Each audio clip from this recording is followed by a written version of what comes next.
Ilang tulog na lang at mapapanood na natin ang kwento ni Carolina, played by Andrea Torres sa upcoming Kapuso series na Akusada. Bukod sa masalimuot na kwento, mabilis din daw ito at tiyak makak-relate ang mga manonood sa mga character. Makichika kay Lars Santiago.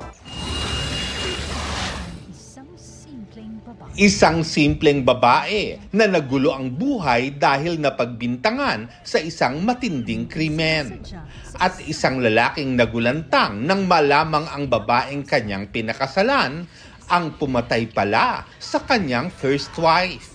Ganyan kasalimuot ang magiging takbo ng kwento ng padating na GMA Afternoon Prime series na Akusada na pinangungunahan nina Andrea Torres, Benjamin Alves at Lian Valentin. Ang daming bagong ginawa sa show na to na gusto rin namin syempre makita yung reaction nila, paano nila tatanggapin yung ganito ka fast-paced na kwento. Kasi Tito, alam mo, 1 week pa lang po lumabas na lahat ng characters.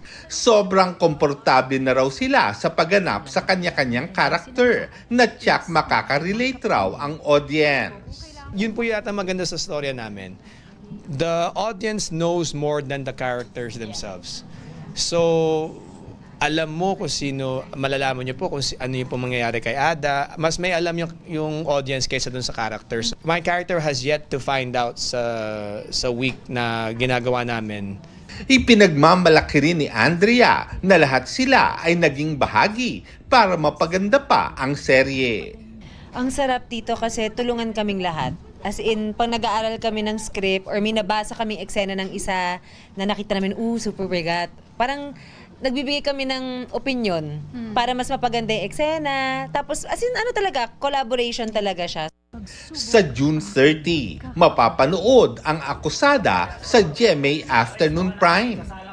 Lars Santiago, updated sa showbiz happening.